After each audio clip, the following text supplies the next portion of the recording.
Millionaire tortured his sick wife, but after she died, the truth made him regret it 1,000 times. In a grand estate perched upon a windswept hill, tragedy and desire intertwined in a way no one could have imagined. Richard Blackwood, a millionaire whose name was whispered in elite social circles, ruled his kingdom with an iron fist. By his side stood Isabella, his delicate wife, whose every breath wavered with an illness that slowly consumed her body. To the outside world, she lived in luxury, wrapped in the most expensive silks, fed on the finest gourmet meals. But behind closed doors, the walls of Blackwood Manor echoed with her whispered sobs. No one knew how deeply Isabella suffered until it was too late. Richard Blackwood was not always a cold-hearted man. In the early days of his youth, he was known among his friends as lively and generous, a cheerful sort who would share his last dollar with a friend in need. After inheriting his grandfather's empire, a vast conglomerate specializing in finance, real estate, and pharmaceuticals, Richard's life changed overnight. Wealth brought power, and power brought temptation. Over time, a bitter cynicism took hold of him, shielding him from the warmth of others' humanity. Still, on the surface, Richard maintained a veneer of respectability. He donated large sums to local charities, including the St. Lucia Children's Hospital, where he once met Dr. Andrew Montague, a soft-spoken pediatrician who quietly disapproved of Richard's abrupt manner. Society columns fawned over the elusive Mr. Blackwood, praising him for his philanthropic efforts and good breeding, as they called it. Behind that polished exterior, however, lay a heart that had hardened against compassion. When Richard met Isabella Laurent, she was nothing like the typical women who tried to catch his eye at social galas and charity events. Isabella was the niece of William Gardner, a close friend to the Blackwood family. She was modest yet elegant, with a quiet poise that struck Richard during their first meeting.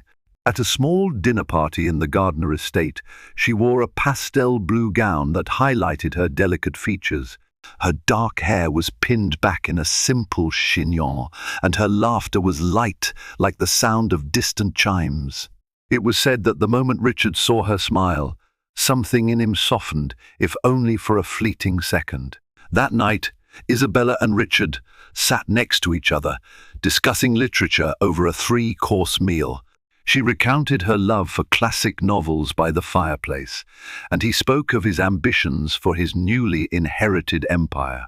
It was one of those rare moments when Richard's armor slipped, revealing glimpses of the man he had once been: compassionate, spirited, and yearning for genuine connection. Months passed quickly in a whirl of discreet dates and candle-lit dinners. Their relationship developed with surprising speed. Friends remarked how Isabella seemed to bring out a gentler side of Richard. Even Dr. Andrew Montague noticed a change in the man. Richard had started dropping by the hospital with donations and would sometimes inquire after the children's welfare more earnestly. But no romance exists in a vacuum, and neither did theirs. Rumors spread that Richard's fortune had begun experiencing hidden troubles. The real estate arm of his conglomerate faced a legal challenge from environmental activists.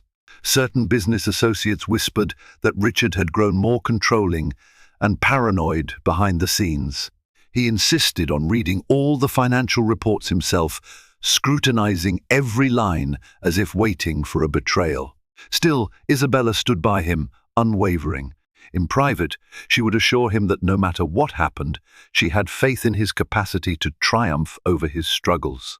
She believed in the fundamental goodness that she saw within him, even when he doubted himself. Perhaps that unwavering belief in the face of turmoil was what led her to marry him after just a year of courtship. Their wedding was a lavish affair, a regal ceremony at the Blackwood Manor's private chapel, followed by a reception in the garden. White orchids, Isabella's favorite flowers, cascaded down marble pillars, and the estate glowed under thousands of fairy lights. For a time, it was bliss. They traveled to Europe for their honeymoon, visiting cathedrals and art galleries. Isabella kept a small leather-bound journal in which she jotted down tiny details of their journey, how the moon lit the Seine on their midnight stroll in Paris, how Richard had smiled at a group of local children performing by the Piazza San Marco in Venice. In those early days, happiness was real, tangible, but shadows often lurk in the corners of even the brightest rooms. Returning to Blackwood Manor, they found that Isabella's health began to falter. It started with simple fatigue. She would tire halfway up the grand staircase. Then migraines tormented her at night.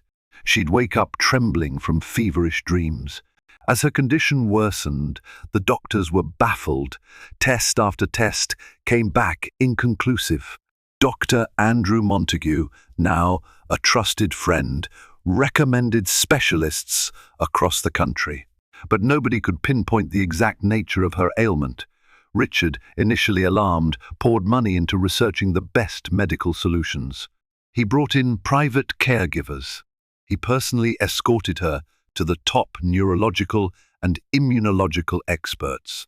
At night, he sat by her bedside, reminding her of the stories they shared on their honeymoon. Yet as the weeks turned to months, and months slid inexorably into a year, his patience began to wear thin. Stress from his faltering businesses piled on, and mounting debts from the expansions he had pursued weighed heavily on his shoulders. He grew irritable and remote. Perhaps the shifting economy bore down on him, or perhaps it was the heartbreak of watching Isabella suffer without any clear diagnosis. One moment, he would hold her hand tenderly, promising to stand by her. The next, he'd snap at her for the smallest things, an innocuous question, a worried glance. The staff at Blackwood Manor could see the tension building like dark clouds on a horizon. None of them could have predicted just how bad it would get, nor how much Isabella would endure in silence before everything came crashing down. For the first 6 months following Isabella's deterioration, Richard clung to the hope that her condition would improve. He hired private nurses around the clock, including Caroline Peterson, whose name was well regarded among the wealthy families along the East Coast for her compassionate bedside manner. Caroline was gentle and efficient, ensuring Isabella received her medications on time and her vital signs were monitored meticulously. Through night shifts and early mornings, Caroline maintained a calm, reassuring presence that gave Isabella a semblance of normalcy. But as the seasons changed outside the estate's sprawling gardens, summer flowers giving way to autumn leaves, Richard's behavior took on a sharper edge. He would question Caroline's methods, accusing her of inefficiency if Isabella so much as coughed unexpectedly. He demanded that every test result be delivered to him immediately, not trusting the medical team to interpret anything correctly. Anxiety and anger seemed to fuel him, and in turn, Richard took on more of the caretaker role himself, almost obsessively. One early evening, Dr.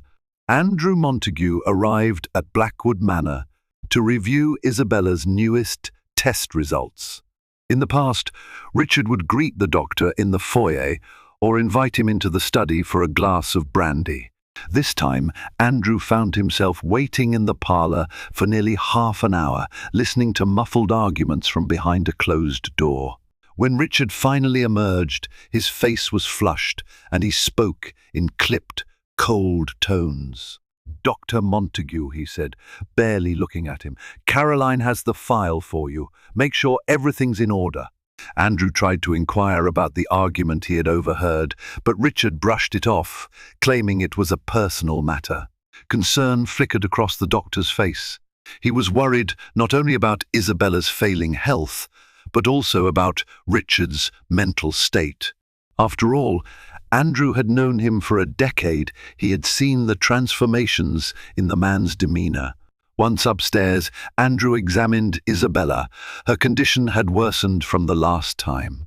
Her skin was pallid, dark circles etched under her eyes. She winced whenever he touched her wrists to check her pulse. Caroline informed him that Isabella had new symptoms, occasional memory lapses, moments of disorientation that left her frightened. Each time, Richard's frustration seemed to grow. Isabella tried to smile. "I'm all right, really." "It's just a bad day," she whispered weakly, forcing warmth into her eyes. Andrew could see the sorrow behind them. He recommended a new MRI scan to check for any neurological abnormalities missed by previous tests. Isabella nodded. Her voice trembled when she thanked him for his concern. That night, a storm raged outside. Thunderclaps shook the windows, and lightning forked across the sky. In their bedroom, Isabella lay trembling under the covers. Her sickness made her vulnerable to the sudden noise. Unable to sleep, she silently watched Richard, who paced the floor in agitation. "We'll get the results back in 2 days," he muttered, more to himself than to her. "We have to figure this out, or we'll go broke with these endless tests." Though his tone was harsh, Isabella recognized a kernel of real terror in his words, fear of losing her, losing control, and losing the fortune he had worked so hard to expand. She reached out a trembling hand to him, wanting to offer comfort, but he flinched away, heading to the window to watch the rain. As the storm pressed on through the night, a different kind of tempest brewed inside Richard's mind. His business empire was buckling under intense pressure, with shareholders demanding reassurances and debts piling up. Meanwhile, every new doctor's visit for Isabella siphoned more money from his estate. He convinced himself that if he just pushed hard enough for answers, for treatments, some solution would appear. But the more he fought, the more powerless he felt. Powerlessness was an emotion Richard Blackwood had never been equipped to handle. Instead, he lashed out. He demanded that Isabella try new experimental drugs or insisted she undergo additional invasive procedures. He wanted progress, visible proof that the woman he loved would not slip away. When each measure failed to yield immediate improvement, he accused her of not trying hard enough or of exaggerating her pain. He clung to the idea that Isabella's symptoms were somehow within her control, a perspective that slowly veered into cruelty. Caroline Peterson, the private nurse, was the first to confront him. She approached him one late afternoon in the Manor's grand library, where he was reviewing stock market reports. Timidly, she expressed concern that Isabella needed more emotional support, not just medical tests. "Mr. Blackwood," she said, her voice hesitant, "your wife is frightened. She's in pain. These new rounds of tests are very stressful. Could we slow down, for her sake, until we see some results?" His reaction was immediate fury. Slamming his tablet on the mahogany desk, he spat, "You dare question my judgment? Her condition gets worse by the day, and you want me to sit idly by? Who's paying your salary, Miss Peterson?" Caroline froze. "Of course, sir. I'm not questioning your intentions. I only..." "Enough," he snapped, forcing her to retreat, tears threatening in her eyes. "Do your job, or I'll find someone else who can." From that day forward, Caroline found herself treading carefully around him, speaking only in hushed tones when necessary, fearful of stoking his temper. She reported everything to Dr. Montague, who became increasingly alarmed at the atmosphere in Blackwood Manor, so he arranged to visit again, unannounced. Yet each time Andrew tried to talk sense into Richard, it was like speaking to a man drowning in darkness. Richard refused to concede any point, convinced he alone could save his wife by sheer force of will. In the months that followed, the estate's staff noticed changes in Isabella. She began to lose not just her physical strength, but also her once bright spirit. She seldom left her room, scarcely ate a full meal, and flinched whenever Richard entered the room. Late at night, if one passed her bedroom door, they might hear soft crying. And if they listened more closely, they might catch fragments of Richard's angry rants, accusations that Isabella was a burden, that she was draining him financially, emotionally, and socially. None of them knew how far Richard would go or how deeply Isabella's sorrow would carve out her heart in the coming days. They only sensed that something was terribly, terribly wrong. Inside the centuries-old walls of Blackwood Manor, corridors seemed to stretch into darkness. The tapestry-lined hallways bore silent witness to the tension rising between husband and wife. Richard's footsteps echoed day and night, his mood shifting erratically. Sometimes he would spend hours by Isabella's side, fussing over her blankets, rereading test results, or demanding the nurses keep a closer eye on her. Other times he would vanish into his private study, locking the door behind him to brood over financial ledgers. Isabella, frail and burdened by illness, found solace in only two things. The first was her journal, a tiny leather-bound notebook where she penned her innermost thoughts, prayers and fears. The second was the old greenhouse attached to the manor, an abandoned relic of a time when Richard's grandmother cultivated rare orchids.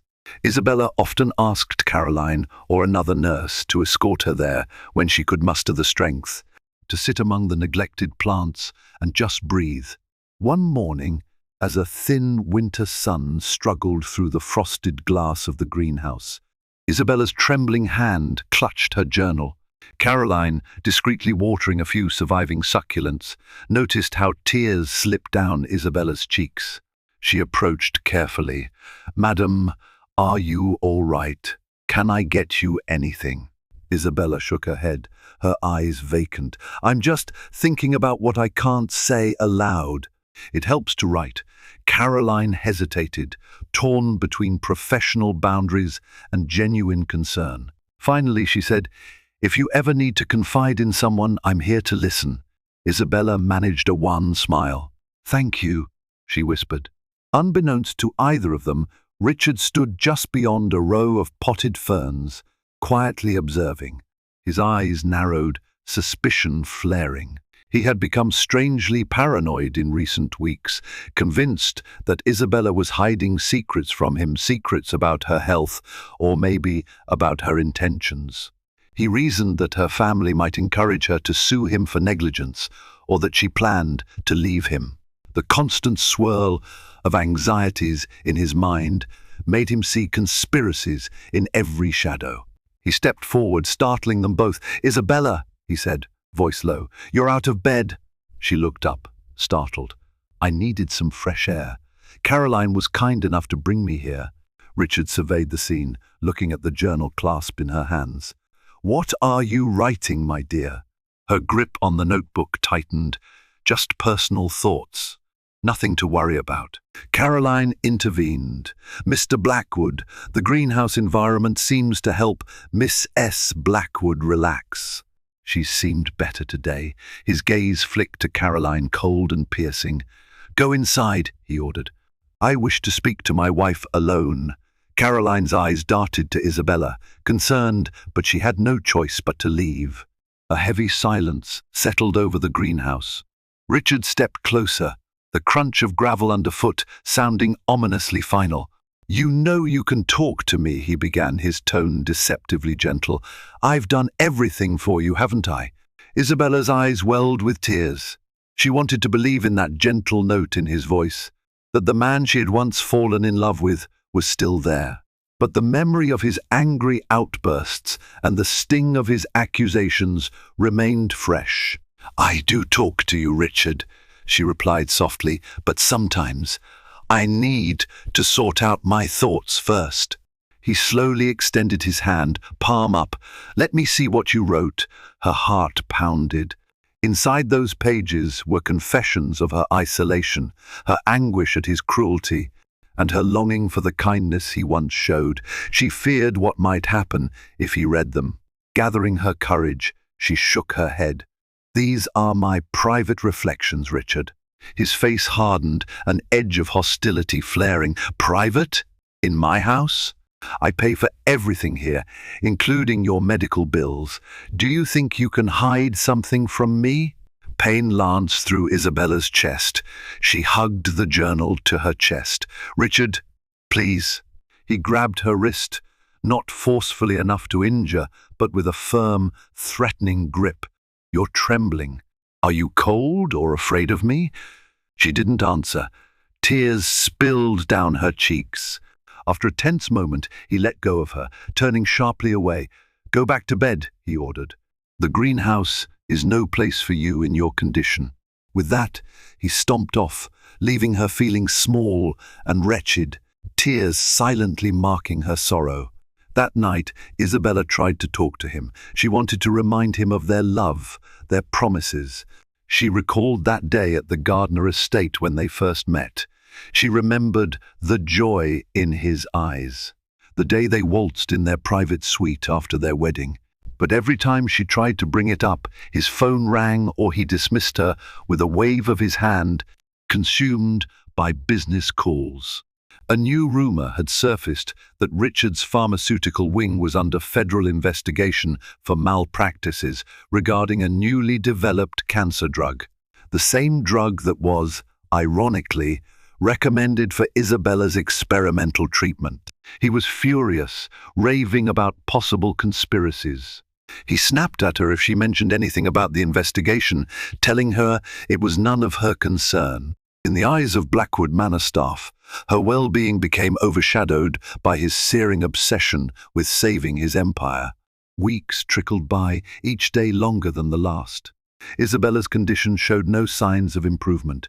She lost weight, her cheeks sunk, and she often lay in bed, too exhausted to even read. Richard, frustrated, sought out second and third opinions, demanding immediate solutions. Doctors, intimidated by his status and short temper, did their best but had no conclusive answers.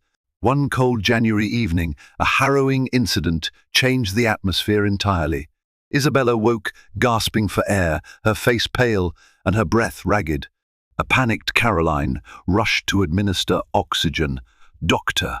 Montague arrived within the hour, and for a horrifying moment, they feared Isabella might not make it through the night. After stabilizing her, Montague confronted Richard in the hallway. "You're pushing her too hard," the doctor accused. "These new procedures, the stress, it's too much for her. She needs stability, not more chaos." Richard's eyes blazed. "Chaos is what's going on in my business. I won't sit here and watch her die while you do nothing. If you can't help her, I'll find someone else who will." Montague swallowed his frustration. "This is beyond any single doctor's capability. We need thorough evaluations. We need to give her peace and time to rest." "You're suffocating her with demands," Richard sneered. "Don't tell me how to take care of my wife." That night, in a fit of paranoid rage, Richard searched Isabella's bedroom while she slept, rummaging through drawers, opening cabinets. He found her journal tucked under her pillow, but he only thumbed through the first page before his conscience, or whatever remained of it, stopped him. He realized that if he read further, he might see himself in a monstrous light, and deep down, perhaps a part of him feared that truth.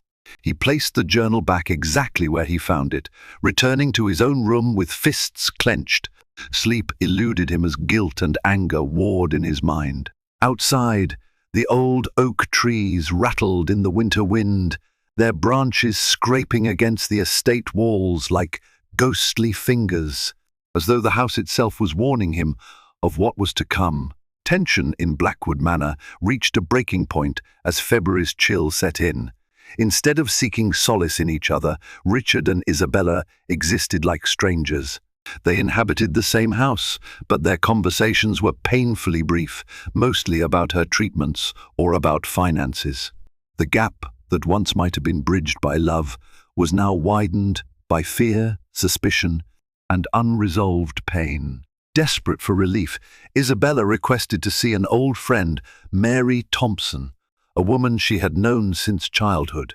Mary was a gentle soul who traveled extensively as a missionary nurse in Southeast Asia. Upon hearing Isabella's plea, Mary immediately arrived, her concern palpable.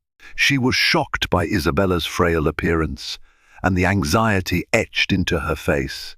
They met in Isabella's bedroom, a place that should have been a tranquil sanctuary, but instead felt oppressive, with the heavy curtains drawn and the constant hum of medical equipment. Mary embraced her, tears shining in her eyes. "Oh, Isabella, I wish I had come sooner," she whispered. Isabella clung to her. He's different, Mary," she said, voice cracking. "I don't know if it's my illness or something else, but it feels like he's slipping away from me." Mary listened, heartbroken by her friend's plight. Over the following days, she tried to speak with Richard, attempting to remind him of the joys and wonders of the early days of his marriage.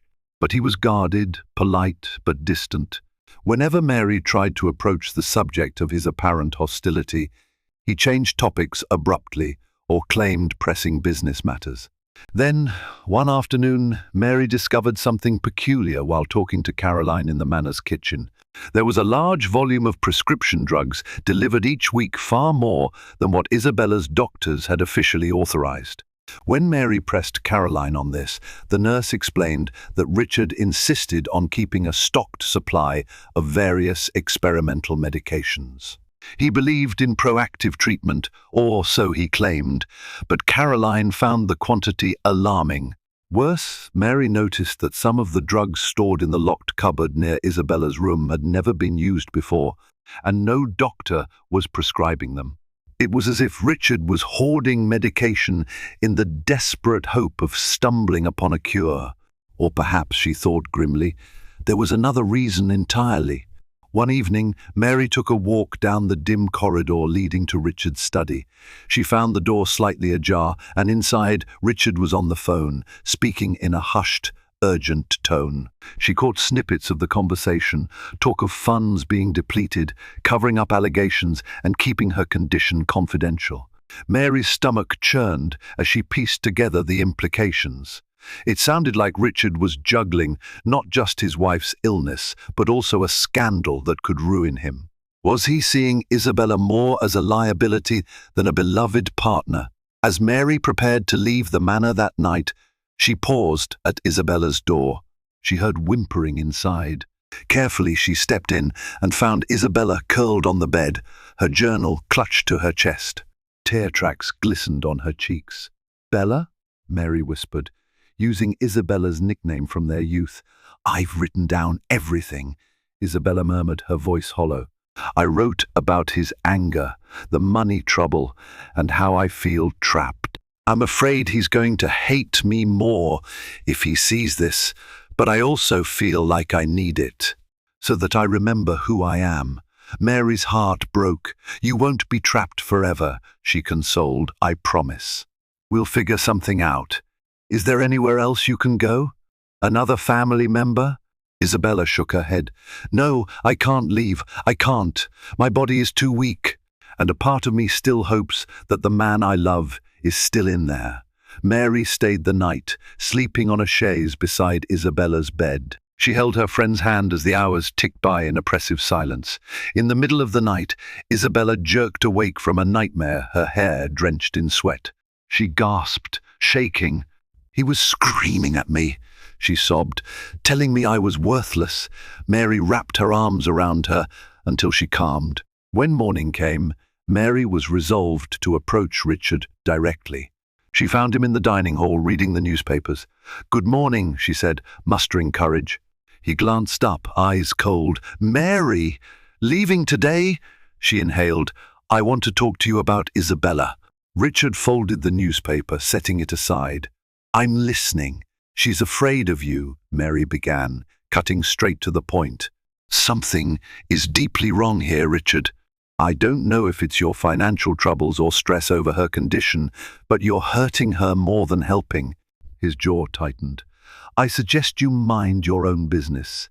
Isabella is my wife. I'm doing my best. Your best is terrifying her." Mary couldn't contain the tremor in her voice. "She's ill, Richard, and she needs compassion, not threats and constant pressure. If you truly love her, you'll step back, His fist slammed down on the table, rattling the china. "You have no idea what I'm going through. The expansions, the lawsuits, the hospital bills." She doesn't deserve half the sacrifices I've made for her. She sits there complaining while I bleed my finances dry to find a cure for something no doctor can identify. Mary felt a surge of protectiveness. That's her life, Richard, not some commodity you can buy and fix. She's suffering. He stood abruptly, pointing to the door. Get out. Now, you're trespassing on my patience. She met his gaze, refusing to cower. You will regret this, she said softly. If anything happens to her, anything, you will regret it 1,000 times. With that, she left, her heart pounding and tears threatening to fall. She felt helpless, uncertain how to protect Isabella if she refused to leave. All Mary could do was pray that the gentle woman she loved like a sister would not be consumed by Richard's growing darkness. In the ensuing weeks, Isabella's health spiraled downward at an alarming rate. Once or twice she tried to confide in Richard about her nightmares and creeping despair.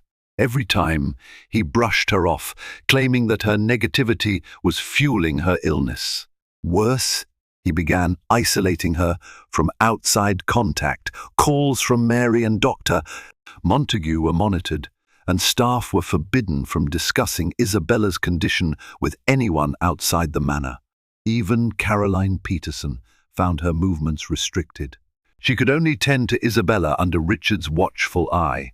At night, she'd retreat to the small room allocated to her in the servants' wing, uneasy about what she witnessed. Sometimes distant cries and muffled arguments drifted through the hallways, always followed by a tense, suffocating stillness. One particular evening, Caroline found Isabella sobbing quietly in her bed after dinner. The tray of food lay untouched. Her eyes were swollen from tears, and bruises lined her wrists. Bruises she tried to hide under the covers. Fearing the worst, Caroline gently asked, "Did Richard do this to you, ma'am?" Isabella didn't answer right away. Her lip trembled and fresh tears spilled. Finally she choked out, "It was an accident." He was angry about some business deal that fell through. I tried to calm him, but he grabbed me by the arm. He didn't mean to. Caroline's throat tightened. "Isabella, this is not all right. You don't deserve this. What can I do? I can call Mary or Doctor." "Montague, no, please," Isabella pleaded, her voice trembling. "Richard forbade any outside help. If he finds out, it will only make things worse." Caroline struggled with her ethical duty. Her instinct screamed that this was domestic abuse, that she should call authorities or get someone else involved. But she also feared for Isabella's safety if she defied Richard. She resolved to find a moment to call Dr. Montague in secret. That night, Richard stormed into Isabella's bedroom, pacing around like a caged animal. "Did you take your medication?" he demanded, his tone clipped. Isabella nodded weakly. He eyed her suspiciously. "All of it?" "Yes," she whispered, terrified by his abruptness. He sat down beside her, an odd mix of rage and desperation in his eyes. "I can't lose you," he said, voice tight.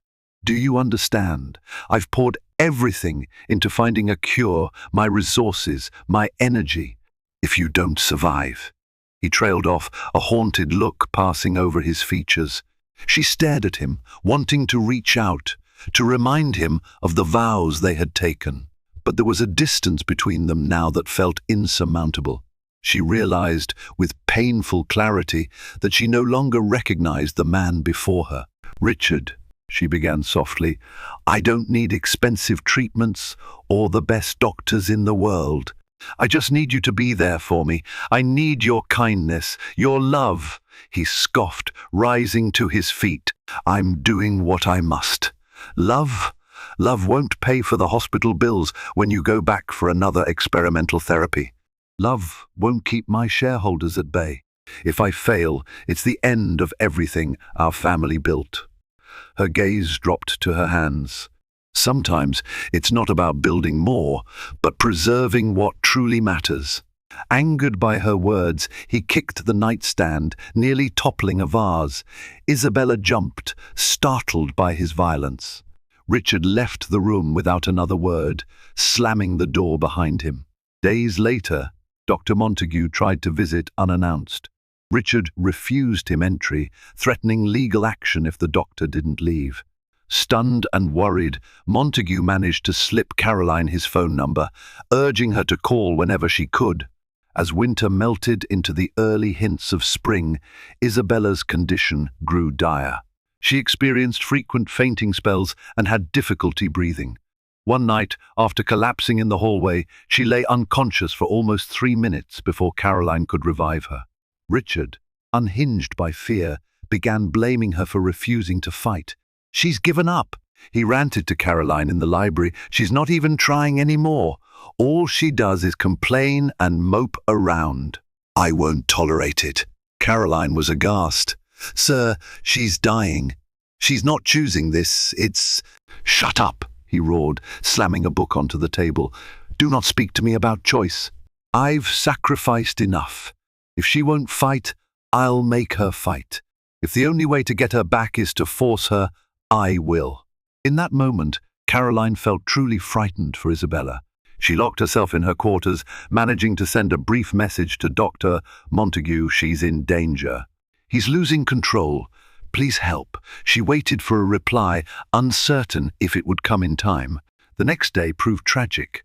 Isabella grew delirious with fever. She wandered the halls, calling out incoherently for Mary, for her late parents, for Richard, sometimes mistaking staff for her mother. When Richard found her in this delirious state, he snapped. He dragged her by the arm to her bedroom, insisting she take another dose of medication that hadn't even been prescribed by her primary doctor.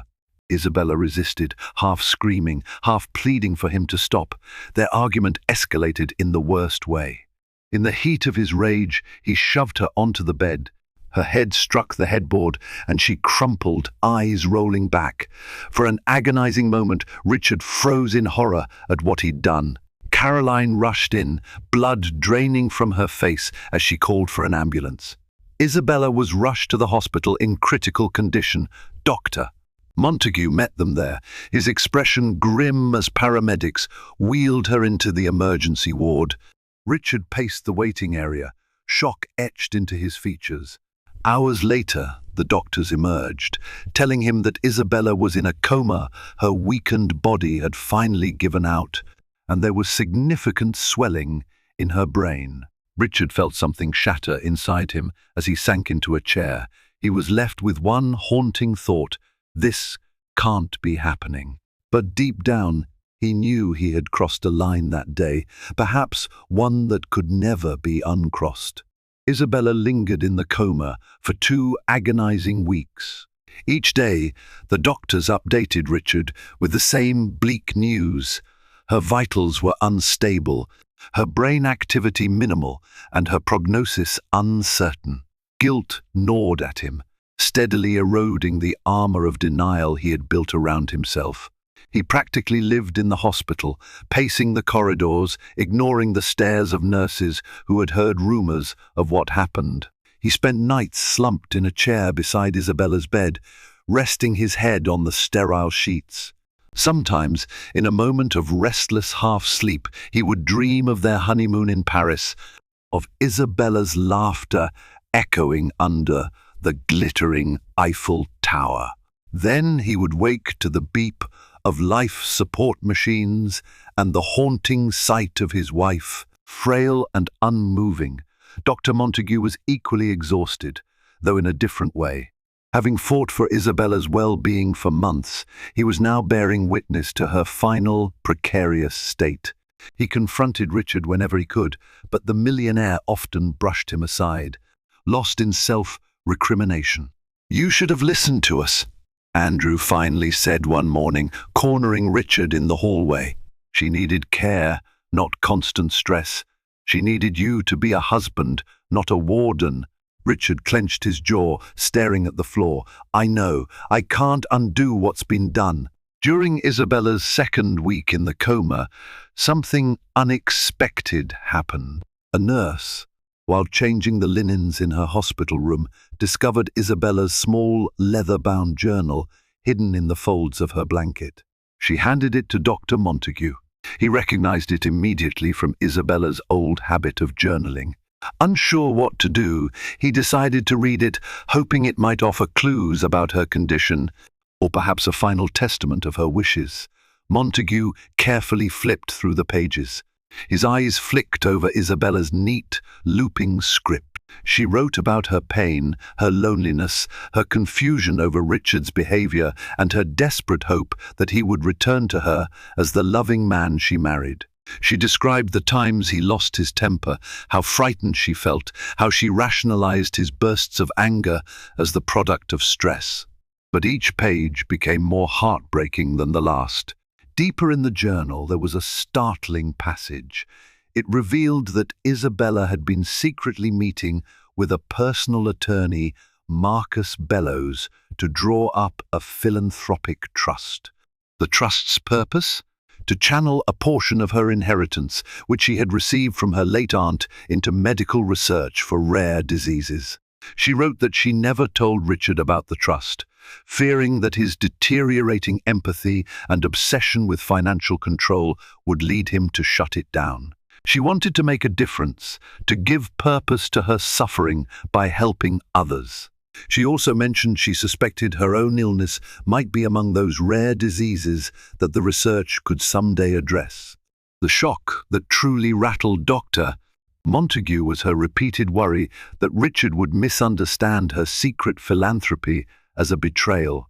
She noted that she wanted to reveal it to him once her trust was legally secure, hoping it might rekindle his belief in helping others rather than succumbing to greed.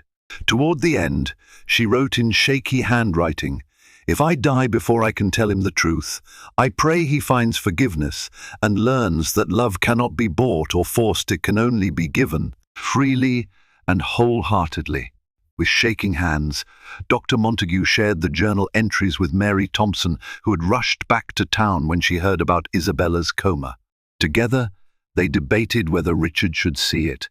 Mary argued that he needed to know the truth, even if it tore him apart.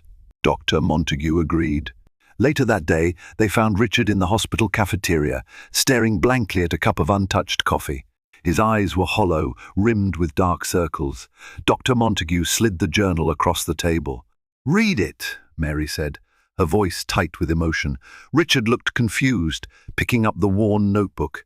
As he read Isabella's words, page by page, tears formed in his eyes, his face twisted with anguish. He saw how she had never stopped loving him, never stopped hoping for him.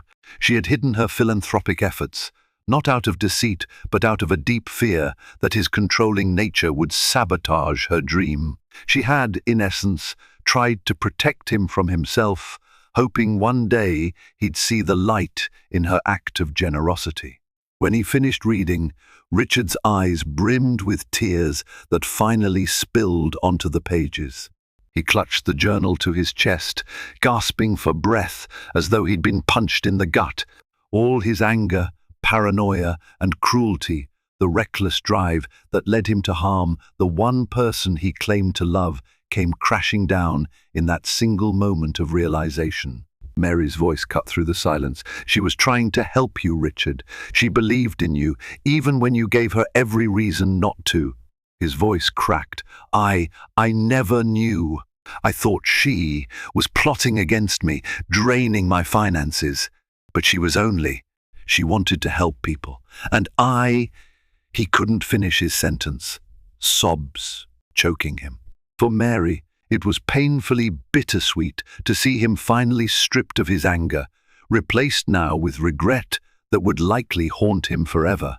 Wordlessly, Dr. Montague laid a hand on Richard's shoulder. They stayed like that for what felt like hours, letting him cry into the open pages of Isabella's greatest secret. Neither Mary nor Montague could bring themselves to hate him entirely, even after everything. They saw a broken man, cracked open by the truth of the damage he had done. Now, The question lingered in the stale hospital air. Would this revelation come in time for Richard to make amends to the woman lying comatose, her fate uncertain? On the 15th day of Isabella's coma, her doctors delivered a grim bulletin. Her brain function had deteriorated. If she ever woke, she would likely be severely disabled. The news shattered Richard all over again. Each day since reading her journal, he had sat at her bedside, tearfully apologizing, replaying their memories in his mind. He had the journal with him constantly, rereading her words, her hopes, her trust in his better nature. Every line felt like a knife, twisting in his chest. Mary and Dr.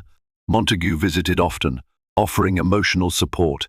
Still, no one could truly soothe the regret that consumed him. He was forced to confront the monstrous side of himself that had pushed Isabella to such despair. The staff at the hospital treated him with a mixture of pity and quiet disdain, but Richard scarcely noticed. His entire world had narrowed down to Isabella's hospital room and the fragile thread of life that bound her to this world.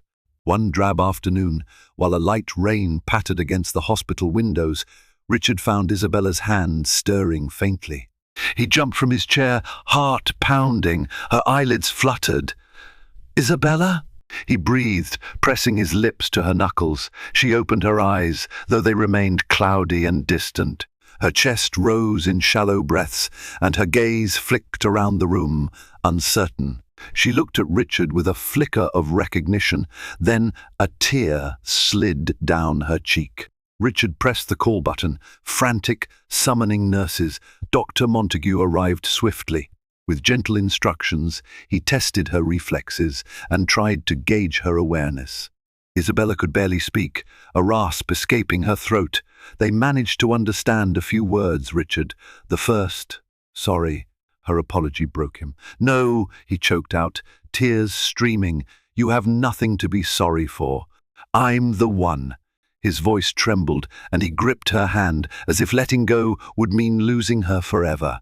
Over the next 2 days, Isabella drifted between fleeting moments of partial consciousness and deep confusion. Sometimes she'd call out for her mother or Mary, not remembering where she was. Other times she seemed to lock her gaze on Richard, as if trying to convey 1,000 unspoken words in her frail state. On the 3rd day after she regained partial consciousness, Mary was by her side, reciting prayers softly. Dr. Montague stood near the window, scanning her most recent vitals. Richard sat close to the bed, gently stroking Isabella's hair. She blinked slowly, her face pale as porcelain. In a trembling whisper, she called out for Richard. He leaned in. "Yes, my love, I'm here." "Home," she murmured. "Can we go home?" Richard's heart twisted. "If the doctors say it's safe, yes. I'll take you anywhere you want." Her lips twitched into what could have been a faint smile. "The greenhouse. Want to see. The flowers." Again, tears slipped down his cheeks as he nodded. "We will, I promise. I'll have it restored. The greenhouse will be filled with new blooms for you." He tried to keep his voice steady, fighting the fear that she might never actually make it out of the hospital. That night, Isabella's condition took a sharp turn. Her organs began to fail from the stress her body endured. Alarms beeped, nurses and doctors rushed in. Richard was ushered out, helplessly watching through the glass panel as they attempted to stabilize her. Mary clung to him, tears streaming down both their faces. It was nearly dawn when Dr. Montague emerged, exhausted. She's not responding to treatment. There's nothing else we can do." His voice wavered, the weight of the words nearly too much to bear. Richard swallowed against the dryness in his throat. "I want to be with her," he whispered. They led him into the room. Isabella lay motionless, a shell of the vibrant woman he once knew. He sat down beside her, taking her hand in both of his. Guilt and sorrow pressed on his chest like a suffocating vice. He pressed his forehead to hers, remembering the early days of their courtship, the stolen kisses, the laughter, her boundless compassion. "I'm so sorry," he breathed. "For everything. If I could trade places with you, I would." Her eyes fluttered open briefly, clouded with pain, but she seemed to recognize him. Her lips parted in a weak attempt to speak. Richard leaned closer. She managed one final shallow breath, and then her eyes closed, her entire body going limp. A hush fell over the room as the monitors emitted a continuous, piercing tone. Her heart had stopped. Nurses hurried in, starting CPR, but within minutes they ceased their efforts at Dr. Montague's signal. She was gone. Richard wept into Isabella's hair, cradling her lifeless body. Mary turned away, tears streaming, while Dr. Montague bowed his head, lips moving in silent prayer. In that moment, Richard realized the full magnitude of his loss. He had driven away the only person who loved him unconditionally, and no wealth or power in the world could bring her back. The funeral took place a week later, a subdued ceremony in the private chapel of Blackwood Manor. A few close acquaintances and family friends attended, though many had distanced themselves in the aftermath of rumors about Richard's abusive behavior. The staff hovered discreetly in the background, some of them in tears. They had seen Isabella's kindness firsthand. Richard stood near the closed coffin, black suit immaculately pressed, but his face drawn and hollow. He had aged 10 years in those final weeks. When the officiant asked if anyone wished to share memories of Isabella, Mary Thompson stepped forward. She spoke of Isabella's gentle spirit, her unwavering faith, and her quiet acts of generosity. Each word felt like a blow to Richard's guilt-ridden mind. After the service, people filed out into the courtyard. Mary approached Richard. In her hands was the leather-bound journal. She extended it to him. "She would want you to keep it," Mary said softly. Richard's lip quivered. He accepted the journal, cradling it like a precious relic. "Thank you," was all he could manage. In the days that followed, a deep silence settled over Blackwood Manor. Most of the staff were given extended leave, and Caroline Peterson found employment elsewhere. She felt unable to stay in the house, haunted by Isabella's final suffering. Dr. Montague likewise distanced himself, though he remained in occasional contact via phone calls, urging Richard to seek therapy. Alone in his study, Richard pored over his finances. The estate teetered on the brink of ruin. Lawsuits and investigations had escalated, his name tarnished by the press speculating on domestic abuse. Shareholders demanded a leadership change in his conglomerate. Strangely, he felt none of his old drive to salvage his empire. Without Isabella, the money seemed meaningless. Late one night, while rummaging through the documents in a desk drawer, he stumbled upon a sealed envelope addressed to him in Isabella's handwriting.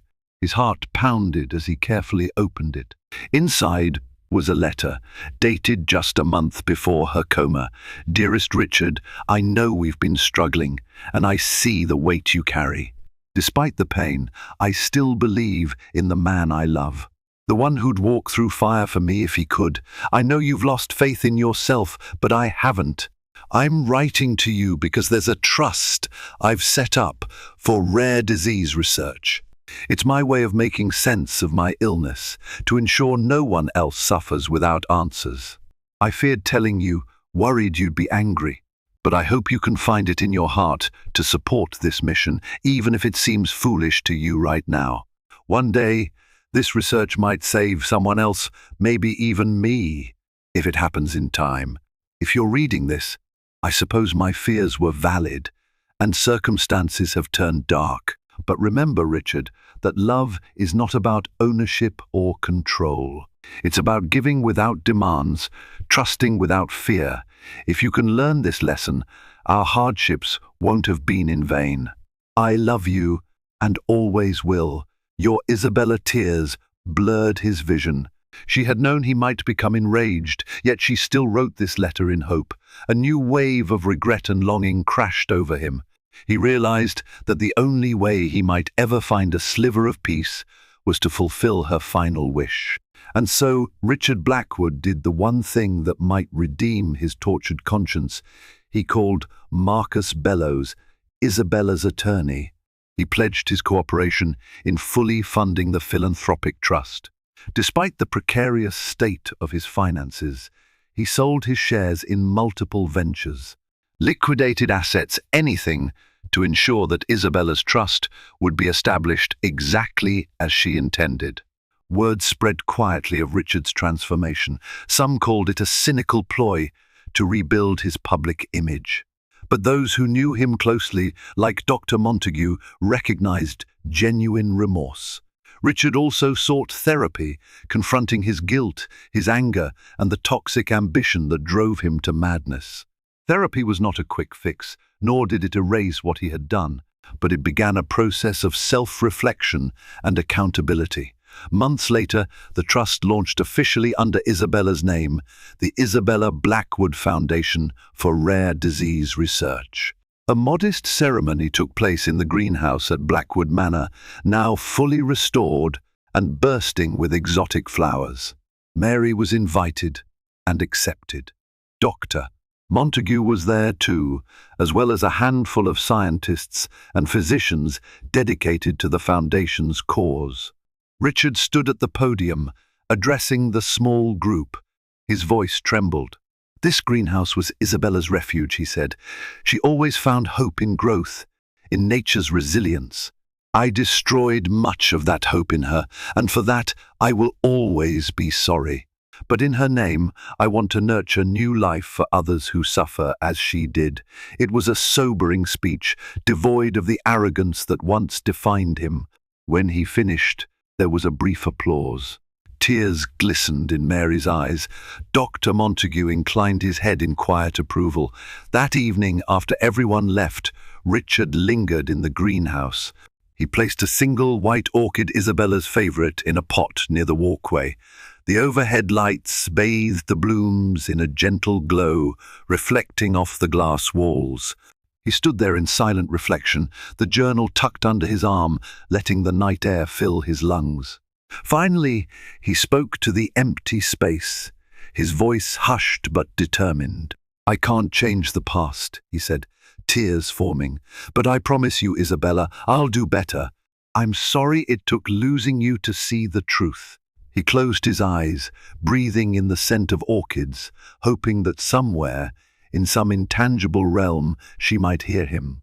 In that quiet sanctuary of living blossoms, Richard Blackwood vowed to live out the rest of his days, honoring the woman he had loved too late and lost forever.